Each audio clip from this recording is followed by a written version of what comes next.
அதையும் சொல்லிட்டு போனால் தான் சரியாகும். எங்கள் ஊர்லேயும் இப்படி ஏழைகளாக இருந்தவங்கலாம் படித்து மேலே வந்து நடுத்தர வர்க்கத்துக்கு வந்து அதையும் தாண்டி ஓரளவு மேட்டுக்குடியாகவே ஆயாச்சு. குறைந்தபட்சம் 2 கார்களாவது இருக்கக்கூடிய வீடுகள் நிறைய ஆயிடுச்சு.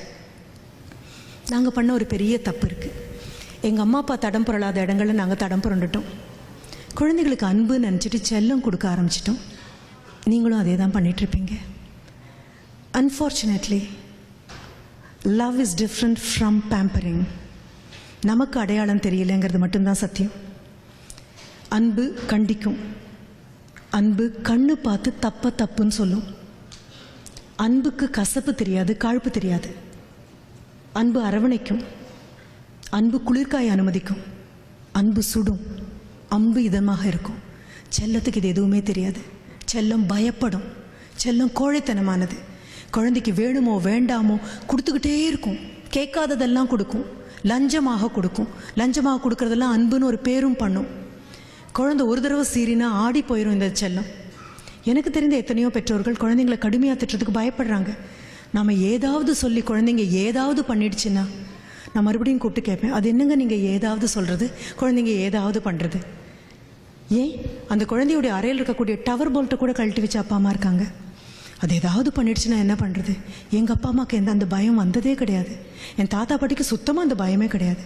கன்னம் பழுக்கிற மாதிரி ஓங்கி ஒன்று வைப்பாங்க, ஆனால் அடுத்த நிமிஷம் அவங்களே தான் கோவிலுக்கும் கூட்டிகிட்டு போவாங்க. அந்த அடியில் திருத்தணுங்கிற எண்ணம் தான் இருந்திருக்கே தவிர தாக்கணுங்கிறதே கிடையாது.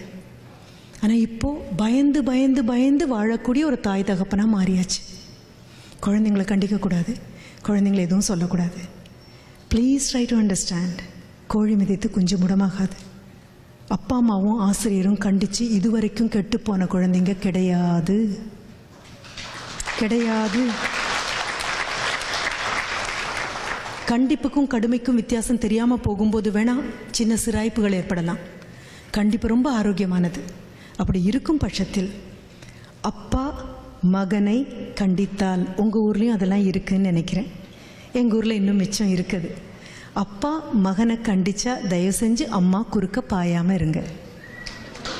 அவ்வளவு. என்ன என் மகனை எதுக்கு திட்டுறீங்கன்னு கேட்காதீங்க.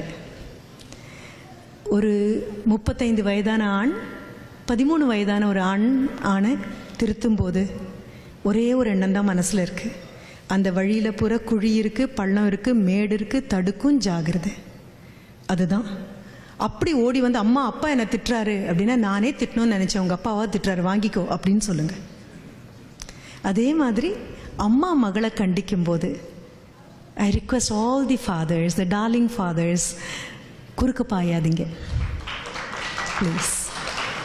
நான் சொல்கிறது ரொம்ப ஆன்டிக்வேட்டடாக புராதனமான வழக்கிலிருந்து ஒழிந்து போன ஒரு விஷயமா தோணினா கூட உண்மை அதுதான்.